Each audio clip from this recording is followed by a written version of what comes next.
केंद्र सरकार ने जनगणना 2027 के पहले चरण की जारी की अधिसूचना। इस वर्ष 1 अप्रैल से 30 सितंबर के बीच घर घर जाकर जनगणना का किया जाएगा काम। दावोस में विश्व स्तरीय मंच की बैठक में पहली बार होगी झारखंड की सहभागिता। वैश्विक निवेशकों से सीधा संवाद करेगी राज्य सरकार। झारखंड में निवेश का देगी न्योता। साहिबगंज में 1000 करोड़ रुपए से अधिक की अवैध खनन मामले की सीबीआई जांच तेज। नींबू पहाड़ पर टीम ने की जांच। जिला खनन कार्यालय के दस्तावेजों को भी खंगाला। और झारखंड की अंडर 14 और अंडर 19 बालिका टीम ने राष्ट्रीय स्कूली हॉकी प्रतियोगिता में स्वर्ण जीतकर रचा इतिहास। महिला एचआईएल में सूरमा हॉकी क्लब की जीत।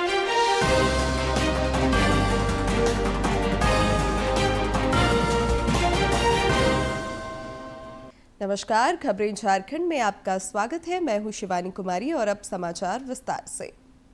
प्रधानमंत्री नरेंद्र मोदी के अनूठे कार्यक्रम परीक्षा पे चर्चा के 9वें संस्करण में शामिल होने के लिए देश भर के परीक्षार्थियों में जबरदस्त उत्साह देखा जा रहा है। इस कार्यक्रम में शामिल होने के लिए अब तक 4 करोड़ से अधिक पंजीकरण हो चुके हैं।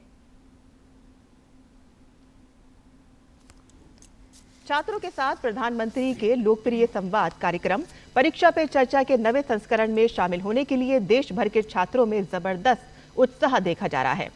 माईगॉव पोर्टल पर गत 1 दिसंबर से शुरू की गई ऑनलाइन परीक्षा पे चर्चा प्रतियोगिता में अब तक 4 करोड़ से अधिक पंजीकरण हो चुके हैं, जो अपने आप में एक रिकॉर्ड है। कार्यक्रम के पिछले संस्करण में 3 करोड़ 56 लाख से अधिक पंजीकरण हुए थे और इस बार पंजीकरण कराने वालों में 3 करोड़ 75 लाख छात्रों के अलावा करीब 23 लाख शिक्षक और 5 लाख से अधिक अभिभावक शामिल हैं। कक्षा 6 से 12 के छात्र इस प्रतियोगिता में शामिल होने के लिए 11 जनवरी तक पंजीकरण करा सकते हैं। परीक्षा के समय छात्रों का मनोबल बढ़ाने और तनाव दूर करने के लिए प्रधानमंत्री एक विशेष संवाद करते हैं। परीक्षा पे चर्चा नाम के इस संवाद कार्यक्रम में देश भर के छात्र छात्राएं शामिल होते हैं। प्रधानमंत्री भी इस कार्यक्रम को लेकर उत्सुक हैं। परीक्षा पर बातचीत के लिए जितने छात्र उत्साहित हैं, उतने ही प्रधानमंत्री भी। पीएम ने एक्स पर जानकारी देते हुए कहा है कि कार्यक्रम को लेकर अपनी भावनाएं जाहिर की हैं। उन्होंने कहा है कि वो एग्जाम वॉरियर से उनके सवाल या उनके अनुभव सुनना चाहते हैं, जो दूसरों को प्रेरित कर सके। पीएम ने लिखा कि कक्षा 10 और 12 की बोर्ड परीक्षाएं नजदीक आ रही हैं और साथ ही इस साल का परीक्षा पे चर्चा भी। पीएम ने परीक्षा के विभिन्न पहलुओं पर छात्रों, अभिभावकों और शिक्षकों के साथ बातचीत करने के लिए उत्सुकता जताई है और कहा है कि विशेष रूप से परीक्षा के तनाव से निपटने के तरीके, शांत और आत्मविश्वास बने रहना और मुस्कुराते हुए परीक्षा देने पर बात होगी। केंद्र सरकार ने भारत की जनगणना 2027 के पहले चरण की अधिसूचना जारी कर दी है। इस वर्ष 1 अप्रैल से 30 सितंबर के बीच सभी राज्यों और केंद्र शासित प्रदेशों में घर घर जाकर जनगणना का काम किया जाएगा। प्रत्येक राज्य और केंद्र शासित प्रदेश द्वारा निर्धारित 30 दिनों की अवधि के दौरान जनगणना का काम निष्पादित किया जाएगा। 2027 में देश में जनगणना होगी और केंद्र सरकार की ओर से इसके पहले चरण के लिए अधिसूचना जारी कर दी है। और इस साल 1 अप्रैल से 30 सितंबर के बीच राज्यों और केंद्र शासित प्रदेशों में 30 दिनों की अवधि में घरों की गिनती का काम किया जाएगा। केंद्रीय मंत्रिमंडल ने पिछले महीने 11,718 करोड़ से ज्यादा की लागत से भारत की जनगणना 2027 कराने की योजना को मंजूरी दी थी। और इसके अलावा राजनीतिक मामलों की कैबिनेट समिति ने पिछले साल 30 अप्रैल को एक बैठक में इस जनगणना में जाति गणना को शामिल करने का फैसला किया था। गृह मंत्रालय से जारी अधिसूचना में कहा गया कि प्रत्येक राज्य और केंद्र शासित प्रदेश के तय कार्यक्रमों के अनुसार घरों की गिनती शुरू होने से 15 दिन पहले स्वयं की गिनती की सुविधा उपलब्ध होगी। देश में पहली बार डिजिटल तरीके से जनगणना की जाएगी और इसके तहत ये आंकड़े एंड्रॉइड मोबाइल के साथ साथ iOS वर्जन से एकत्रित किए जाएंगे। जनगणना का आंकड़ा जमा कराने के लिए 30 लाख कर्मचारी तैनात किए जाएंगे और इन कर्मचारियों में enumerators, supervisor, master trainer, charge officer और प्रधान या जिला जनगणना अधिकारी होंगे। ये लोग आंकड़े एकत्रित करने के साथ ही निरीक्षण और जनगणना के संचालन की निगरानी करेंगे। जनगणना 2 चरणों में होगी। राज्य में पेसा नियमावली का विरोध अब तेज हो गया है। पूर्व पंचायती राज निदेशक और अपर आयकर आयुक्त निशा उरांव के नेतृत्व में आदिवासी समन्वय समिति के एक शिष्टमंडल ने राज्यपाल संतोष कुमार गंगवार से मुलाकात की। पेसा नियमावली में संशोधन की मांग को लेकर प्रतिनिधिमंडल ने एक ज्ञापन भी सौंपा। निशा उरांव ने कहा कि पेसा की आत्मा ग्राम सभा में निहित है, न कि प्रशासनिक ढांचे में। दावोस में 19 से 23 जनवरी तक आयोजित होने वाले विश्व आर्थिक मंच की वार्षिक बैठक में झारखंड समेत 6 राज्यों को इंडिया पवेलियन के लिए केंद्र सरकार ने चुना है। इस वैश्विक मंच के माध्यम से राज्य सरकार झारखंड में संभावनाएं और क्षमताओं को लेकर दुनिया भर के उद्योगपतियों और निवेशकों के साथ सीधा संवाद करेगी। विश्व आर्थिक मंच में शामिल होने वाले झारखंड के 11 सदस्यीय प्रतिनिधिमंडल का नेतृत्व मुख्यमंत्री हेमंत सोरेन करेंगे। रक्षा राज्य मंत्री और रांची के सांसद संजय सेठ ने कल गेतल सूद डैम में निर्माणाधीन सोलर पावर प्लांट के एक हिस्से का जलावतरण किया। इस दौरान उन्होंने नाव से जलाशय के विभिन्न हिस्सों में स्थापित किए जा रहे फ्लोटिंग सोलर प्लांट का निरीक्षण किया। श्री सेठ ने कहा कि 2020 में रांची को जीरो पावर कट बिजली आपूर्ति का सपना देखा था। आज वह सपना साकार होता नजर आ रहा है। उन्होंने कहा कि इस वर्ष मार्च में यह सपना हकीकत में बदलने जा रहा है। श्री सेठ ने कहा कि इस प्लांट के जरिए रांची वासियों को जल्द बिजली मिलनी शुरू हो जाएगी। साहिबगंज के नींबू पहाड़ में अवैध खनन मामले की सीबीआई ने जांच तेज कर दी है। इस सिलसिले में सीबीआई के दल ने जिला खनन कार्यालय में दस्तावेजों की गहनता से जांच पड़ताल की।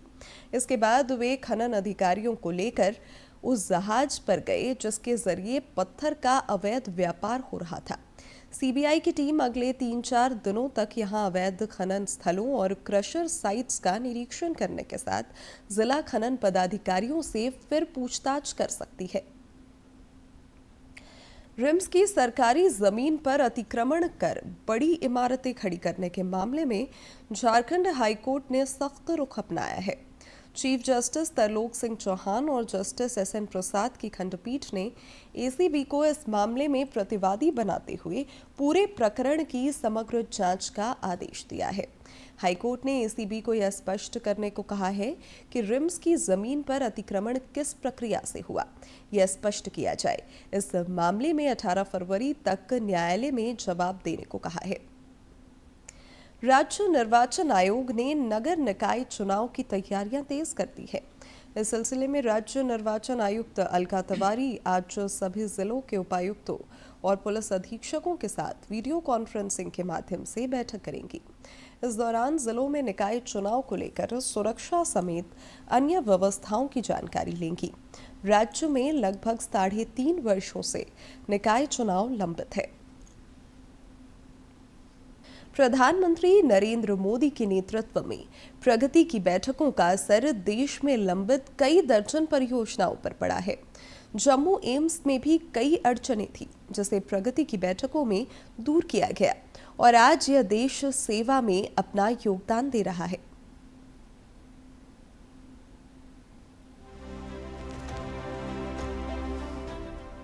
प्रधानमंत्री नरेंद्र मोदी के नेतृत्व में जारी प्रगति पहल ने देश में विभिन्न परियोजनाओं को धरातल पर उतारने की नई इबारत लिखी है। इस प्लेटफॉर्म ने दिखाया कि कैसे बड़ी और अहम परियोजनाएं समय पर पूरी होती हैं और आम लोगों के जीवन में बड़े बदलाव लाती हैं। एम्स जम्मू इसका एक बेहतरीन उदाहरण बनकर उभरा है। ये आधुनिक स्वास्थ्य संस्थान जम्मू कश्मीर में स्वास्थ्य के क्षेत्र में नई कहानी लिख रहा है।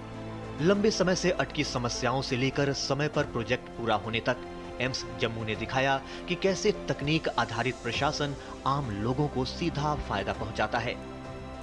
प्रधानमंत्री स्वास्थ्य सुरक्षा योजना के तहत बना एम्स जम्मू सांबा में एक बड़ी स्वास्थ्य परियोजना है। इस संस्थान को 1800 करोड़ रुपए की लागत में पूरा किया गया।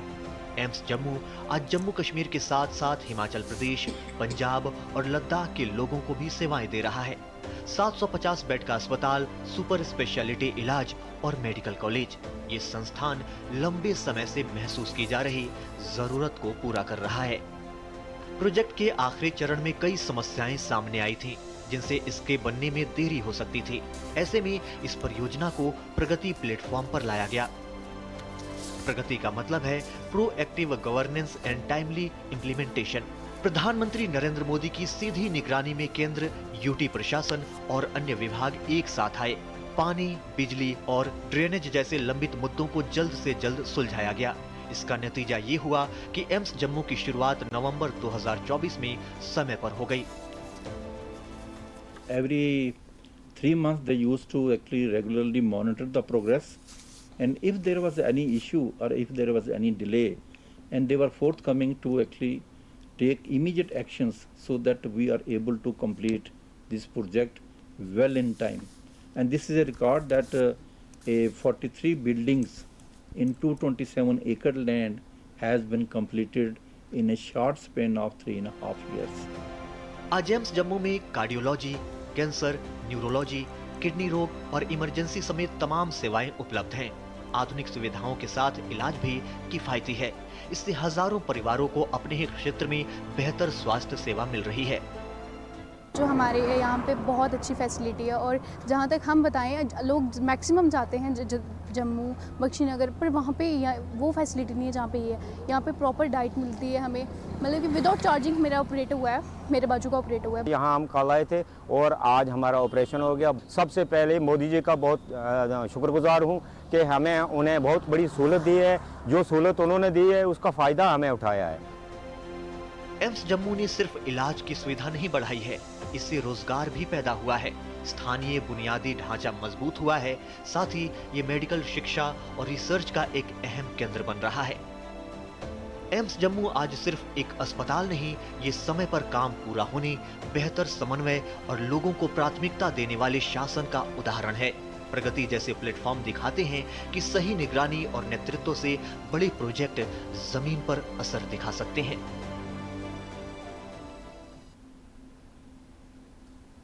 धनबाद के रणधीर वर्मा चौक पर नशामुक्त समाज के संदेश के साथ जागरूकता अभियान चलाया गया। अपर न्यायाधीश सर डालसा के सचिव मयंक तुषार टोपनो ने बताया कि समाज के बुद्धिजीवी वर्ग के सहयोग से जिले में नशे के दुष्प्रभाव के प्रति लोगों को जागरूक भी किया जा रहा है। इसके अलावा नुक्कड़ नाटकों के माध्यम से भी जन जागरूकता फैलाई जा रही है। यहाँ की बेटी है, जब विवाह हो जाएगी तब उनके लाशों पर मुझे तांडव करना है। बोकारो के टाउन हॉल शिबू सोरेन स्मृति भवन में 2 दिवसीय शब्द सरिता महोत्सव की शुरुआत हो गई है। यह महोत्सव न केवल पुस्तकों की खरीद बिक्री का मंच है, बल्कि यह लेखकों, कवियों और प्रकाशकों के साथ साहित्य प्रेमियों को सीधे संवाद का अवसर भी प्रदान कर रहा है। बोकारो विधायक श्वेता सिंह ने महोत्सव के आयोजन की सराहना करते हुए कहा कि मौजूदा दौर में ज्ञान और साहित्य से जुड़ाव जरूरी है। इस दौरान उपायुक्त अजनाथ झा ने कहा कि पुस्तकें समाज को दिशा दिखाने का काम करती हैं। महोत्सव में रंगारंग कार्यक्रमों का भी आयोजन हो रहा है। सारे जो साहित्य में जो रुचि रखते हैं, पढ़ाई लिखाई में थोड़ी बहुत भी व्हाट्सएप और फेसबुक की यूनिवर्सिटी से बाहर निकल के एक्चुअल जो हमारी पुस्तकें हैं, जो हमारी धरोहर है, हमारी पहचान है, अगर उनको हम पढ़ना चाहें तो यहाँ पे एक अच्छा मौका है। अच्छी अच्छी बुक्स है, आए बच्चे और बड़े भी आए, सब लोग आएँ और उसका जो आनंद है वो लें, इसका फ़ायदा उठाएँ।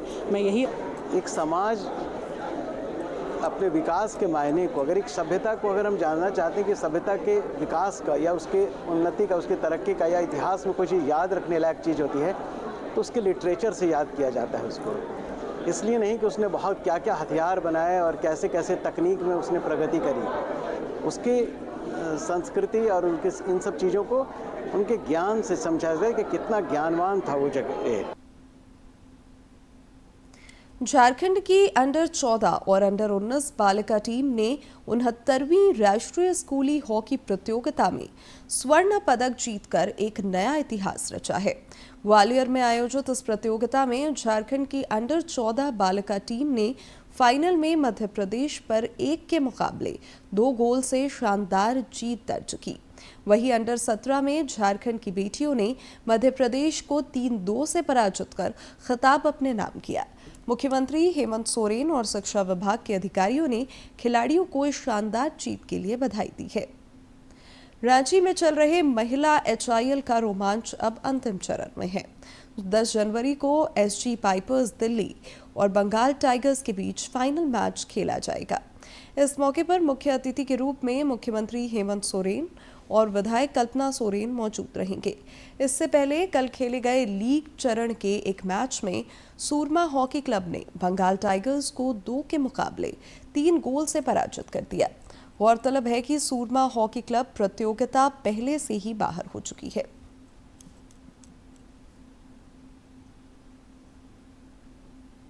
फाइनल खेलना चाहिए अपना होम ग्राउंड में, बट कोई बात नहीं, पार्ट ऑफ गेम है। और यही था कि हमारा लास्ट मैच 2 थे, तो इससे पहले भी हम जीत चुके थे और आज का मैच हमने यही सोच के आया था कि हमें एक अच्छा मोटिवेशन के साथ घर जाना है। तो यही था कि हमारा कुछ भी हो जाए हमें जीतना है। और हम एज अ टीम में ही सोचे थे कि हमें एक होता है ना कि एक के हमारा अपने प्राइड के लिए खेलना है और अपने टीम के खेलना है। तो बस हमें यही चाहिए था कि हमें 3 पॉइंट्स आज भी लेना था।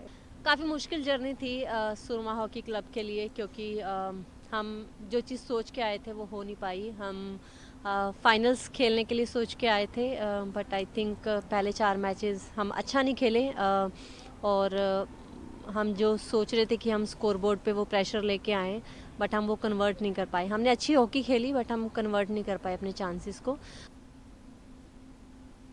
अंडर 19 भारतीय क्रिकेट टीम ने दक्षिण अफ्रीका से 3 मैचों की सीरीज 3-0 से जीत ली है। दक्षिण अफ्रीका को तीसरे और आखिरी वनडे में 233 रनों से हरा दिया है और इस जीत के साथ ही भारत ने यूथ ODI सीरीज को क्लीन स्वीप कर लिया है। तीसरे वनडे में भारतीय टीम ने वैभव सूर्यवंशी और अरुण जॉर्ज की शतकीय पारी की बदौलत 50 ओवर में 7 विकेट खोकर 393 रन बनाए और इसके जवाब में दक्षिण अफ्रीका की टीम शुरुआती झटकों से उभर नहीं सकी और 35 ओवर में 160 रन पर ऑल आउट हो गई। भारत की ओर से किशन सिंह ने 3 और एनान ने 2 विकेट लिए और इस सीरीज में अपने बल्ले से दमदार प्रदर्शन करने वाले वैभव सूर्यवंशी ने पूरी सीरीज में 206 रन बनाए और उन्हें प्लेयर ऑफ द सीरीज चुना गया। और अब कुछ खबर राज्य के विभिन्न जिलों से फटाफट अंदाज में।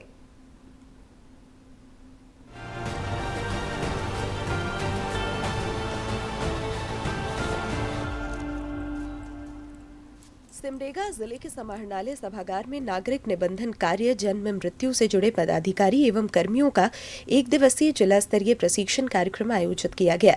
इस प्रशिक्षण का उद्देश्य जन्म एवं मृत्यु पंजीकरण की प्रक्रिया को अधिक सुदृढ़, पारदर्शी और समयबद्ध बनाना है। जन्म और मृत्यु का पंजीकरण केवल एक औपचारिक प्रक्रिया नहीं बल्कि यह नागरिकों के अधिकारों से जुड़ा एक अत्यंत महत्वपूर्ण कार्य है। आदिवासी संस्कृति एवं कला केंद्र धुमकुड़िया भवनों में पारंपरिक वाद्य यंत्रों की आपूर्ति को लेकर सिमडेगा में जिला स्तरीय क्रय समिति की बैठक आयोजित की गई, जिसमें वाद्य यंत्रों की दर एवं क्रय प्रक्रिया पर विस्तार से विचार विमर्श हुआ। बैठक के दौरान केंद्रीय सरना समिति के अध्यक्ष हरीश चंद्र भगत ने मानदर बजाकर उसकी ध्वनि गुणवत्ता की जांच की, जिसके पश्चात समिति से क्रय पर सहमति बनी।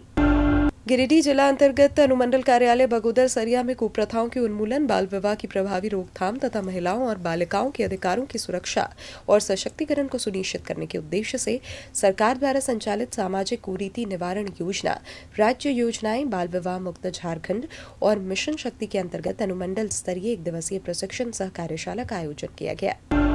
गिरिडीह जिले के उपायुक्त की अध्यक्षता में शिक्षा विभाग की बैठक आयोजित हुई। बैठक में शिक्षा विभाग अंतर्गत सभी एजेंडा की बिंदुवार समीक्षा करते हुए विद्यालयों में गुणवत्तापूर्ण शिक्षा एवं समावेशिता पर बल दिया गया। इस दौरान जिले में संचालित विभिन्न शैक्षणिक योजनाओं की गहन समीक्षा करते हुए शिक्षा व्यवस्था को अधिक प्रभावी और समावेशी बनाने पर बल दिया गया। बोकारो के उपायुक्त अजनाथ झा एवं उनकी धर्मपत्नी प्रतिभा झा ने शिबू सोरेन स्मृति भवन टाउन हॉल में आयोजित शब्द सरिता महोत्सव के विभिन्न स्टॉलों का निरीक्षण किया। साहित्य, कला, हस्तशिल्प और स्थानीय उत्पादों के स्टॉलों का अवलोकन किया।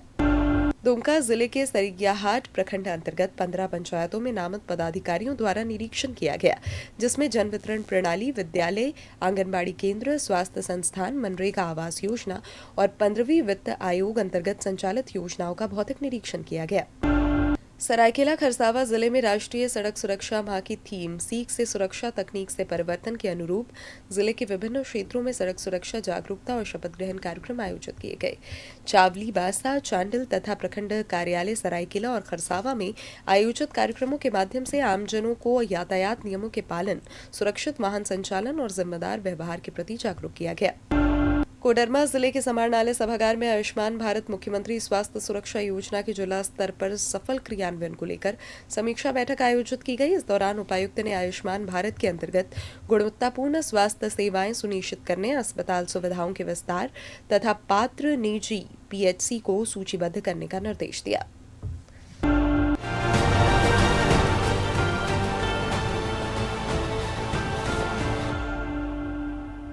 और अब बात मौसम की। राज्य में शीतलहर और ठंड का प्रकोप बरकरार है, जिससे लोगों की मुश्किलें बढ़ गई हैं। पिछले 24 घंटे के दौरान हजारीबाग में न्यूनतम तापमान 2.9 डिग्री सेल्सियस रिकॉर्ड किया गया, जो राज्य में सबसे कम रहा। मौसम विज्ञान केंद्र के पूर्वानुमान के मुताबिक अगले 24 घंटे के दौरान यही हालात बने रह सकते हैं, जिसके बाद पारा थोड़ा ऊपर की ओर चढ़ सकता है। और अधिक जानकारी दे रहे हैं हमारे सहयोगी। झारखंड में कड़ाके की ठंड और शीतलहर का असर लगातार बना हुआ है। तापमान में आई तेज गिरावट ने पूरे राज्य में जनजीवन को प्रभावित कर दिया है। बुधवार को राज्य में सबसे कम तापमान खूंटी में 2.1 डिग्री सेल्सियस दर्ज किया गया। वहीं चाईबासा में अधिकतम तापमान 28.8 डिग्री रिकॉर्ड किया गया। राजधानी रांची में तापमान 6.6 डिग्री रहा। सुबह के समय खेतों, पुआर, पेड़ पौधे और घरों की छतों पर ओस जमकर बर्फ जैसी चादर बन गई। रांची के काके में तापमान 2.6 डिग्री दर्ज किया गया। सहयोगी सौरभ के साथ मैं सूरज कुमार, डीडी न्यूज, झारखंड। पूर्वी सिंहभूम जिले के जमशेदपुर स्थित केनल क्लब की ओर से कल से 11 जनवरी तक डॉग शो का आयोजन होगा। कार्यक्रम का उद्घाटन टाटा स्टील के प्रबंध निदेशक टीवी नरेंद्रन करेंगे। क्लब की अध्यक्ष रुचि नरेंद्रन ने बताया कि आयोजन न सिर्फ स्वान प्रेमियों के लिए आकर्षण का केंद्र रहेगा, बल्कि बच्चों के लिए भी एक यादगार अनुभव साबित होगा। First championship show, dog show, इस साल पहले हमारी ओबीडियंस का होगा इवेंट, जिसमें 38 डॉग्स आर पार्टिसिपेटिंग और बाकी देश भर से हमारी एंट्रीज आई हैं 386 डॉग्स की, 326 डॉग्स सॉरी। इसमें अलग अलग टाइप की ब्रीड्स आ रही हैं। There are 43 different breeds. इसमें डोमेस्टिक ब्रीड्स भी हैं और इंटरनेशनल ब्रीड्स भी हैं। तिब्बतन मैस्टिफ आ रहा है, चाउ चाउ आ रहा है, Argentino, dogo Argentino and English setter, और एक मिनिएचर स्नाउजर भी आ रहा है। नववर्ष के पहले महीने में इन दिनों राज्य के सभी पर्यटक स्थल सैलानियों से गुलजार हैं। हजारीबाग का सीतागढ़ भी पर्यटकों के लिए आकर्षण का केंद्र बना हुआ है। हजारीबाग जिले का सीतागढ़, जिसे जुलजुल पहाड़ के नाम से भी जानते हैं, ये अपनी अनोखी पहचान और ऐतिहासिक विरासत के कारण विशेष आकर्षण का केंद्र बना हुआ है। ये स्थान 2 अहम कारणों से प्रसिद्ध है। यहाँ लगभग 1100 वर्ष पुराने पाल काल से जुड़ी दुर्लभ बुद्ध मूर्तियाँ और चांदी की प्राचीन सिक्कों की खोज की गई है, जो इसके गौरवशाली अतीत को दर्शाती है। साथ ही ये क्षेत्र बीएसएफ की फायरिंग रेंज के रूप में भी जाना जाता है, जो इसे सामरिक दृष्टि से भी महत्वपूर्ण बनाता है। प्राचीन काल से ही मतलब थोड़ा महत्व का रहा है। जैसे इस पहाड़ के पीछे साइड में 1000 साल से कह सकते हैं 1100 साल तक मतलब पुराना एक बौद्ध विहार निकला है ना, जो अभी मतलब बहुत मतलब फेमस हुआ था उस चीज़ को लेकर के, है ना, तो वो सब है। सीतागढ़ की प्राकृतिक सुंदरता और शांत वातावरण हर किसी को बरबस आकर्षित करता है। हजारीबाग जिले के साथ साथ आसपास के जिलों से भी बड़ी संख्या में लोग यहाँ घूमने और पिकनिक मनाने आते हैं। ये जब यहाँ पे 1998 में खुदाई हुई, पाल काल का कुछ बौद्ध स्तूप, चांदी के सिक्के, बहुत कुछ यहाँ मिले हैं। उसके बाद ये चर्चा में आई। सीतागढ़ हजारीबाग शहर से लगभग 15 किलोमीटर की दूरी पर स्थित एक सुंदर ग्रामीण क्षेत्र में बसा हुआ है। ग्रामीण परिवेश होने के कारण यहाँ खान पान की सुविधाएं सीमित हैं। इस कारण लोग इसका ख्याल रखकर यहाँ पहुँचते हैं। इसकी खूबसूरती इसका सबसे बड़ा सकारात्मक पहलू है, जो लोगों को बरबस अपनी ओर आकर्षित कर लेता है। इधर का वादियों, इधर का जंगल, इधर का जो है देख ही रहे, बहुत बढ़िया से है, खूबसूरत है। पिकनिक के लिए एक नंबर जबरदस्त जगह है। थे आप यहाँ मूर्ति पाए थे तो सब चला गया। हाँ, मूर्ति हम लोग कुछ अवशेष मिला हुआ था तो रखे हुए थे, फिर सरकार ले गया। ग्रामीण पर्यटन के रूप में उभरता सीतागढ़ का ये क्षेत्र अपनी अनूठी पहचान के लिए प्रसिद्ध है। इसी कारण से आस्था और इतिहास के इस संगम का दीदार करना पर्यटकों के लिए बेहद खास हो जाता है। डीडी न्यूज के लिए हजारीबाग से नीतीश कुमार की रिपोर्ट। और अब जानते हैं किन बातों के लिए इतिहास के पन्नों में आज का दिन खास है। 8 जनवरी साल 1942 को स्टीफन हॉकिंग का जन्म इंग्लैंड के ऑक्सफोर्ड शहर में हुआ। वे एक विश्व प्रसिद्ध भौतिक विज्ञानी, ब्रह्मांड विज्ञानी, लेखक और कैम्ब्रिज विश्वविद्यालय में सैद्धांतिक ब्रह्मांड विज्ञान केंद्र के शोध निर्देशक थे। स्टीफन हॉकिंग ने ब्लैक होल और बिग बैंग सिद्धांत को समझने में अहम योगदान दिया। उन्हें लुकासियन प्रोफेसर ऑफ मैथमेटिक्स भी कहा जाता है। हॉकिंग मोटर न्यूरॉन रोग से पीड़ित थे। 90% विकलांग होने के बावजूद उनकी क्षमता का लोहा पूरी दुनिया ने माना। हॉकिंग की उपलब्धियों के कारण उन्हें न्यूटन और आइंस्टाइन के बराबर माना जाता है। 8 जनवरी साल 1961 को अल्जीरिया की स्वाधीनता को लेकर फ्रांस में जनमत संग्रह करवाया गया। इस जनमत संग्रह में 75% लोगों ने अल्जीरिया की स्वाधीनता के पक्ष में मतदान किया। शुरुआत में बहुत अधिक संख्या में लोगों ने आजादी के पक्षधर गुट FLN के कहने पर जनमत संग्रह का बहिष्कार किया। बेन बिला के नेतृत्व में FLN ने फ्रांसीसी औपनिवेशकों के खिलाफ सालों से गुरिल्ला युद्ध छेड़ा हुआ था। इसके कारण फ्रांस में राजनीतिक उथल-पुथल मची हुई थी। अंत में इस जनमत संग्रह के बाद अल्जीरिया एक आजाद देश बन गया।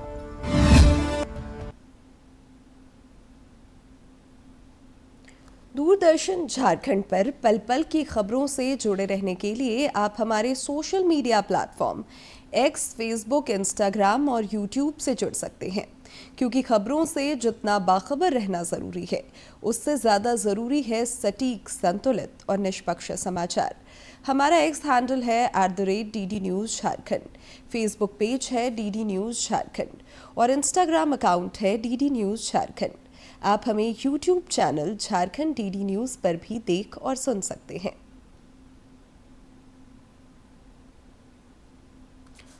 और अब अंत में मुख्य समाचार एक बार फिर। केंद्र सरकार ने जनगणना 2027 के पहले चरण की जारी की अधिसूचना। इस वर्ष 1 अप्रैल से 30 सितंबर के बीच घर घर जाकर जनगणना का किया जाएगा काम। दावोस में विश्व स्तरीय मंच की बैठक में पहली बार होगी झारखंड की सहभागिता। वैश्विक निवेशकों से सीधा संवाद करेगी राज्य सरकार, झारखंड में निवेश का देगी न्योता। साहिबगंज में 1000 करोड़ रुपए से अधिक की अवैध खनन मामले की CBI जांच तेज। नींबू पहाड़ पर टीम ने की जांच, जिला खनन कार्यालय के दस्तावेजों को भी खंगाला। और झारखंड की अंडर 14 और अंडर 19 बालिका टीम ने राष्ट्रीय स्कूली हॉकी प्रतियोगिता में स्वर्ण जीतकर रचा इतिहास। महिला HIL में सूरमा हॉकी क्लब की जीत।